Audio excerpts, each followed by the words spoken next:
Leo 24, an untidy, unkempt man. We can't focus on two things at the same time. Attention is single. So if we give attention to one thing, we can't give it to something else. Now, society really gives a lot of force to demand our attention. One of the ways in which it does that is it requires a certain dress code of us. And that goes along with mannerisms of speech and attitudes of courtesy, politeness, and so on. And all of this has its purpose, of course, but for a truly ardent spiritual seeker, it's too demanding to care very much about what society requires or expects of us.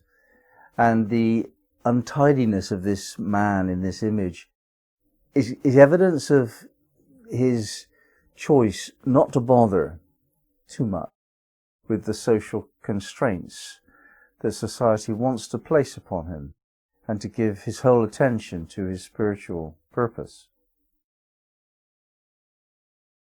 Now, this can be extended. It's not only the appearance, our clothes that we wear and our courtesies and so on. It's not only that.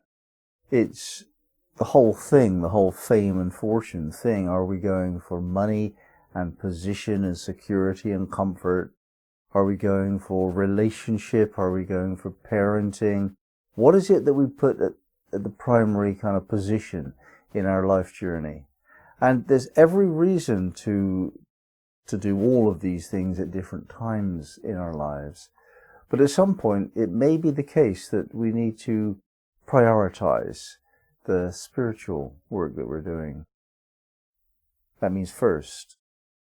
And put everything else into a disregarded position or a secondary position. And get to work on this thing that we're doing, which is to evolve towards self-improvement. Now, such an attitude of this type gets the reputation in society of the eccentric at best. At worst, it could be that we attract some measure of persecution. Now, the eccentric is eccentric, outside of the center. So the center of society revolves around standards of normality, whereas the eccentric is outside of that and has his own or her own circle, and they're the center of that circle. So an eccentric is somebody who attends to their own center of being, is centered in self. Now, such self-interest actually in the extreme serves the community, because these are the people that push the boundaries, the edges of what has been crystallized as acceptable and normal and not punishable. But the edges of society need to be pushed if there is to be growth. That's how growth usually occurs. We push the boundaries of things. And it's the eccentrics that do that in one way or another. Even the scientists who are eccentric within their fields push the boundaries of reality. You know, people like Louis Pasteur and Madame Curie, they weren't social beings. You know, and Einstein was a weirdo as well. He was excluded from normal social relations and married his first cousin. So it's good to be an eccentric if you want to have the freedom to focus on your spiritual path. It's good to just make a decision to give up on pleasing society. And society aren't they over there, them over there.